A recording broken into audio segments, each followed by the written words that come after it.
이 시간에 오늘 우리에게 주신 하나님의 말씀 함께 나누겠습니다. 오늘 함께 나눌 하나님의 말씀은 이사야서 9장 1절에서 7절까지의 말씀입니다. 우리 함께 합독하겠습니다.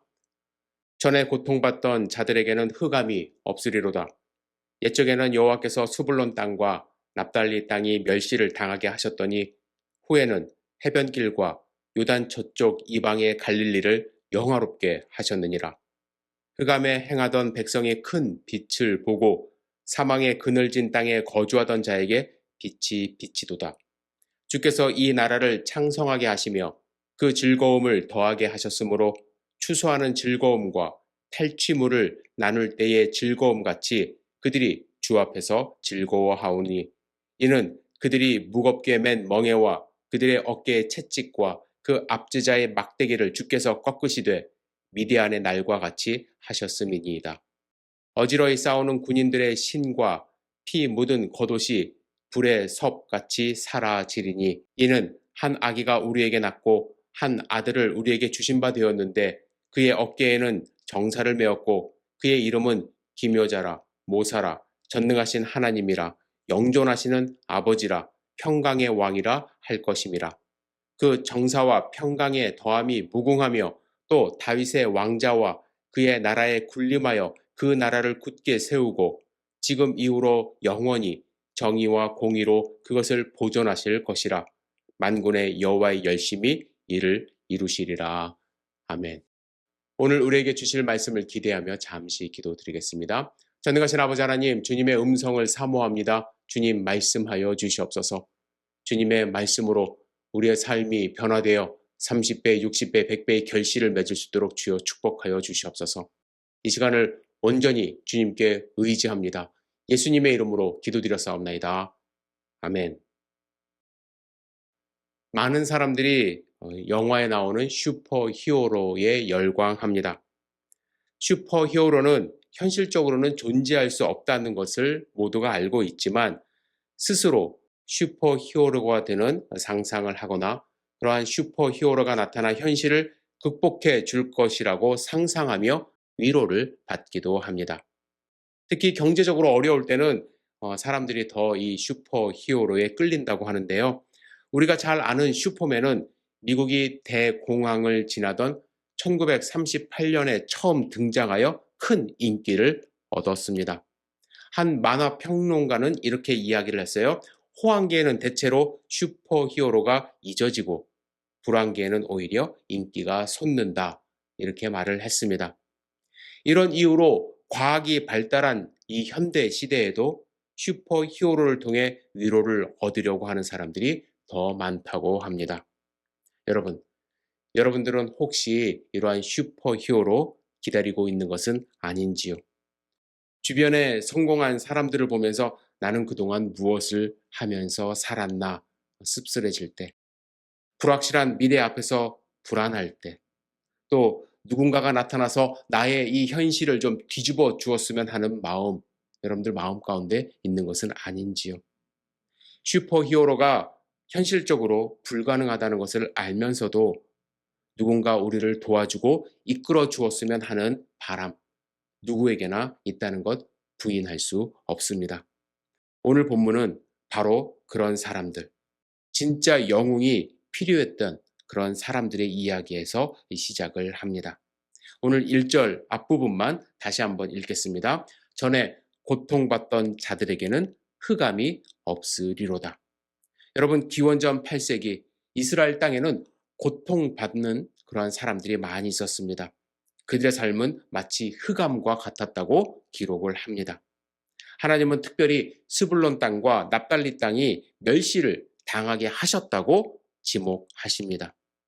이 지역은 이방 민족과 국경을 마주한 지정학적 위치 때문에 역사적으로 수많은 침략을 받아왔습니다. 또한 이스라엘의 중심부는 성전이 있었던 중부 지방이었기 때문에 북부 지파들의 이 지방은 상대적으로 소외된 삶을 살고 있었습니다. 특히 이사야가 예언하는 이 시점은 북왕국 이스라엘이 아수르에 의해 멸망한 직후였고 갈릴리 지역은 거의 초토화가 된 상황이었습니다. 이는 북왕국이 여호와 하나님을 버리고 우상을 숭배했기 때문이죠. 하나님은 그들의 죄악에 진노하셨고 심판하셨습니다. 이후 아수르의 이주 정책으로 이스라엘 사람과 이방 사람들이 섞여 살게 되었고 이방 문화가 혼합되었습니다. 그 결과 갈릴리에 사는 이스라엘 사람들은 같은 동족에게조차 외면받았고 이러한 멸시는 예수님 시대까지 이어지게 됩니다. 여기서 우리는 성경을 읽으면서 좀 의아한 생각이 들어야 합니다. 1절 하반부에 보시면요. 이렇게 기록되어 있어요. 후에는 해변길과 요단 저쪽 이방의 갈릴리를 영화롭게 하셨느니라. 이렇게 기록되어 있죠. 그러면서 마치 그들의 불행이 이미 끝난 것처럼 영화롭게 되었으니까 끝난 것처럼 말씀합니다. 여러분 히브리 원어를 보시면요. 이렇게 번역한 이유가 있어요. 일은 이미 끝난 일처럼 완료형으로 표현되어 있기 때문입니다. 그런데 우리가 알아야 될 게 있어요. 이러한 표현은 이른바 예언적 완료형입니다. 그래서 이는 어떻게 우리가 받아들여야 되냐면 하나님이 말씀하셨으니 이 일은 반드시 이루어질 것이다라는 확신을 나타내는 히브리 특유의 표현이라는 거예요. 우리가 잘 아는 이사야 53장 5절도 같은 방식입니다. 제가 읽어드릴게요. 그가 찔림은 우리의 허물 때문이요. 그가 상함은 우리의 죄악 때문이라. 그가 징계를 받음으로 완료형이에요. 우리가 평화를 누리고 그가 채찍에 맞음으로 완료형입니다. 우리가 나음을 받았도다. 완료형으로 기록되어 있습니다. 그리스도의 십자가, 메시아의 십자가는 이사야 당시에는 미래에 일어나야 하는 일이지만 하나님 안에서는 이미 확정된 구원의 사건으로 선포되었기 때문에 이렇게 기록이 된 것입니다. 이런 확신 때문에 표준 세번역은 오늘 본문을 미래형으로 풀어서 번역을 했어요. 제가 읽어드릴게요. 그 뒤로는 주님께서 서쪽 지중해로부터 요단강 동쪽 지역에 이르기까지 그리고 이방 사람이 살고 있는 갈릴리 지역까지 이 모든 지역을 영화롭게 하실 것이다. 이렇게 기록을 했습니다. 여러분 하나님의 약속은 확실하기 때문에 이미 이루어진 일처럼 선포되었지만 당시 이스라엘은 여전히 고통 가운데 있었고 그들은 그들을 구원해 줄 참된 영웅을 기다리는 수백 년의 삶을 살기 시작했습니다. 그렇다면 여러분 하나님이 약속하시고 그들이 기대하던 영웅은 누구였을까요? 구약은 그를 메시아, 곧 히브리어로 기름 부음 받은 자라고 불렀고 신약은 헬라어 번역인 그리스도라는 표현을 사용했습니다. 그리고 6절에 보시면 이 메시아를 이렇게 묘사합니다. 이는 한 아기가 우리에게 낳고 한 아들을 우리에게 주신 바 되었는데 그의 어깨에는 정사를 메었고 그의 이름은 기묘자라, 모사라, 전능하신 하나님이라, 영존하시는 아버지라, 평강의 왕이라 할 것임이라. 그는 인간의 모습으로 그것도 가장 연약한 존재인 아기의 모습으로 이 땅에 오신다고 말씀하십니다. 여러분 아기는 스스로 설 수 없습니다. 혼자 힘으로는 무엇도 이루어낼 수 없는 그러한 연약한 존재입니다. 그러나 이토록 연약한 모습으로 이 땅 가운데 오셨음에도 불구하고 그분은 결코 연약한 분이 아님을 강조합니다. 그 어깨에는 정사를 메었다고 말씀합니다. 여기서 정사는 통치를 의미합니다. 하나님은 그분에게 하나님 나라의 통치를 위임하셨습니다. 연약한 아기의 모습이지만 그분은 우주의 참된 통치자요 왕으로 오시는 분입니다. 이어서 메시아는 몇 가지 칭호로 불려집니다. 여기서 한 가지 참고할 점이 있어요. 히브리 본문의 구두점 전통에 따라서 이 칭호들을 5개로 불릴 수도 있습니다. 기묘자, 모사, 전능하신 하나님, 영존하시는 아버지, 평강의 왕 이렇게 5가지 이름으로 있는 전통이 있고요. 앞에 두 단어를 묶어서 기묘한 모사라고 읽는 전통도 있습니다. 이렇게 두 가지 읽기는 히브리 문법상 다 가능하고 또 그래서 여러 번역본들이 갈린다는 점 우리는 알아야 합니다. 어느 쪽으로 읽던 그렇게 큰 상관은 없어요. 하지만 본문이 말씀하시는 핵심을 우리가 알아야 합니다. 이 아기는요, 상상을 초월하는 지혜자로 자기 백성을 인도하는 조언자입니다. 백성의 삶을 인도하시는 조언자예요. 뿐만 아니라 동시에 전능하신 하나님이시고 영원하신 아버지이고 우리에게 참된 평강을 주실 왕이라는 것을 말씀합니다. 하나님은 바로 그 메시아, 진정한 영웅을 이 땅에 보내십니다. 보내셨어요. 그분은 누구예요? 2000년 전 이 땅 가운데 오신 예수 그리스도이십니다. 여러분, 마태복음 4장 12절 이하에 보시면 예수님은 갈릴리에서 사역을 시작하셨어요.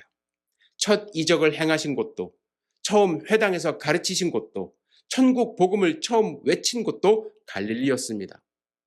역사적으로, 문화적으로, 정치적으로 가장 멸시받던 흑암의 땅이 예수 그리스도의 사역으로 가장 영화로운 땅으로 변화되기 시작한 것입니다. 하나님의 예언이 예수 그리스도를 통하여 성취되었음을 우리는 알아야 합니다. 여러분, 예수님은 흑암을 비추는 빛으로 이 땅 가운데 오셨습니다. 요한복음 1장 9절 예수님은 참빛 곧 세상에 와서 각 사람의 비추는 빛이라고 증거했습니다. 예수님 당신도 스스로도 요한복음 8장 12절에서 나는 세상의 빛이니 나를 따르는 자는 어둠에 다니지 아니하고 생명의 빛을 얻으리라 말씀하셨고, 요한복음 9장 5절에서도 내가 세상에 있는 동안에는 세상의 빛이라고 말씀을 하셨습니다.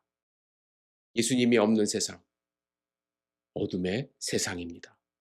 그러나 그 어둠의 땅에도 예수님이 오셔서 예수 그리스도가 오셨기 때문에 빛의 세상으로 변화되었습니다. 어둠은 결코 빛을 이길 수가 없습니다. 여러분, 예수님은 빛으로 이 땅 가운데 오셔서 어둠을 몰아내 주셨을 뿐만 아니라 자기의 백성의 영혼을 구원하셨습니다. 3절에 보시면 주께서 이 나라를 창성하게 하시며 그 즐거움을 더하게 하셨으므로 추수하는 즐거움과 탈취물을 나눌 때의 즐거움 같이 그들이 주 앞에서 즐거워하오니라는 말씀을 하십니다. 나라가 창성하게 된다는 것은 백성의 수가 많아진다는 거예요. 나라가 평안하여 백성이 생육하고 번성하는 것을 뜻합니다. 즐거워한다는 것은 진정한 행복이 넘침을 표현하는 것입니다. 그렇죠? 예수 그리스도가 오심으로써 그들이 구원을 받아서 진정한 행복이 넘치고 나라가 창성케 된다라고 말씀을 합니다. 이 회복은 1차적으로 이스라엘 민족을 향한 약속이지만 하나님의 이 회복의 약속은 거기서 멈추질 않습니다. 신약은 이 약속이 예수 그리스도 안에서 유대인과 이방인을 포함한 하나님의 모든 백성, 곧 교회를 향해 확장한다고 증거합니다. 여러분, 이사야가 예언한 갈릴리의 회복이 예수님의 사역을 통해 실제로 갈릴리 땅에서 일어난 것처럼 이 회복의 약속은 지금 그리스도 안에 있는 우리에게도 동일하게 적용됩니다. 즉 오늘 본문은요, 옛 이스라엘의 이야기가 아니에요. 그리스도를 믿는 우리가 누릴 궁극적 회복의 청사진이라는 것을 우리는 알아야만 합니다. 또한 메시아는 자기 백성을 압제하는 모든 원수를 물리쳐 주시고 우리에게 궁극적인 자유를 주십니다. 4절 말씀 제가 읽어드릴게요. 이는 그들이 무겁게 맨 멍에와 그들의 어깨의 채찍과 그 압제자의 막대기를 주께서 꺾으시되 미디안의 날과 같이 하셨음이니이다 말씀합니다. 멍에, 채찍, 막대기, 이것은 모두 노예를 다룰 때 쓰는 도구입니다. 즉 이스라엘 백성이 이방 아래에서 종살이 했음을 가리킵니다. 특히 갈릴리 지역의 사람들은요, 아수르의 포로로 끌려가 이방의 노예가 되는 사람들이 많았어요. 하지만 메시아는 옛적에 애굽의 속박을 꺾으셨듯이 이방의 압제로부터, 원수의 압제로부터 자기 백성을 구원할 것임을 선포하십니다. 여러분, 이 멍에와 채찍, 우리는 물리적으로 더 이상 맞을 일은 거의 없지만 우리에게도 그렇게 낯설지 않습니다. 경제적 불안이라는 멍에, 관계 속에서 받은 상처라는 채찍, 중독이나 습관적 죄라는 막대기 아래 매여 사는 사람들이 우리들 가운데도 너무나도 많이 있습니다. 여러분, 예수 그리스도의 구원은 단지 영혼을 이 세상에서 데려가 하늘나라에 옮기는 것에 그치지 않고 오늘 우리를 묶고 있는 그 압제로부터 실질적인 해방을 포함하는 것임을 우리는 믿고 의지해야 할 것입니다. 마태복음 1장 21절에 천사는 요셉에게 아들을 낳으리니 이름을 예수로 하라. 이는 그가 자기 백성을 저희 죄에서 구원할 자임이라 선포했습니다. 예수 그리스도는 창세전부터 하나님이 예정하신 자기 백성을 위해 오실 분입니다. 그리고 오셨습니다. 하나님은 거룩하시기에 죄인을 가까이 하실 수 없고 이 땅의 모든 죄인은 원래 하나님의 진노 아래에 놓여 있었습니다. 그러나 하나님의 사랑이 그 죄인들을 구원하시고자 그들의 죄를 대속하기 위하여 예수 그리스도를 이 땅 가운데 보내신 것입니다. 그런데 여러분, 사람들은 우리를 자유케 하시고 구원하실 예수 그리스도를 무시했습니다. 사람들은 무시했어요. 종교 지도자들은 자신들의 기득권을 포기하고 싶지 않아 예수님을 박해하기 시작했습니다. 그 이유 가운데 하나는 무엇이냐면 그들이 기대했던 영웅의 모습을 예수님이 갖추고 있질 않았기 때문에 그렇습니다. 사람들이 바라는 히어로, 슈퍼 영웅은 힘이 있어야 했던 것이죠. 그런데 예수님을 보십시오. 여간빵 하나 잡지 못해 마구간에서 태어나셨습니다. 이사야 53장 2절에 보시면 흠모할 만한 외모도 없다라고 말씀하십니다. 요한복음에서 빌립이 나다나엘에게 나사렛 예수를 만났다고 이야기하자 나다나엘은 나사렛에서 무슨 선한 것이 날 수 있냐며 반문했습니다. 예수님이 자라난 동네조차도 그 배경도 사람들의 기대에 미치지 못한 것입니다. 하지만 여러분, 예수님이 이러한 모습으로 어린 아이의 모습으로 연약한 모습으로 이 땅 가운데 오신 이유가 있어요. 예수님은 힘을 자랑하고 사람들을 지배하고 남들 위해 군림하며 나라를 정복하는 그러한 세상적인 히어로의 모습이 아니라 우리에게 가장 필요한 영원한 생명과 구원을 주시고자 이 땅 가운데 오신 분이기 때문에 그렇습니다. 여기서 우리는 아주 중요한 역설을 마주하게 됩니다. 6절은 분명히 그 어깨에는 정사를 메었다. 곧 그분은 온 우주를 다스리는 왕이다. 이렇게 선언했습니다. 그런데 그 왕이 통치하시는 그 통치의 방법은 굴림이 아니라 분명히 정사를 메었다고 했는데 굴림이 아니라 섬김이라는 거예요. 섬김. 마태복음 20장 28절에서 예수님은 당신이 이 땅 가운데 오신 목적을 이렇게 말씀하십니다. 인자가 온 것은 섬김을 받으려 함이 아니라 도리어 섬기려 하고. 전능하신 하나님이 이사야 9장에서 예언하신 그 왕이 낮고 낮은 인간의 몸으로 가난하게 오신 이유는 무엇이냐면 우리를 위하여 군림하고자 우리를 다스리고 지배하고자 함이 아니라 우리를 섬기기 위하여 이 땅 가운데 오셨대요.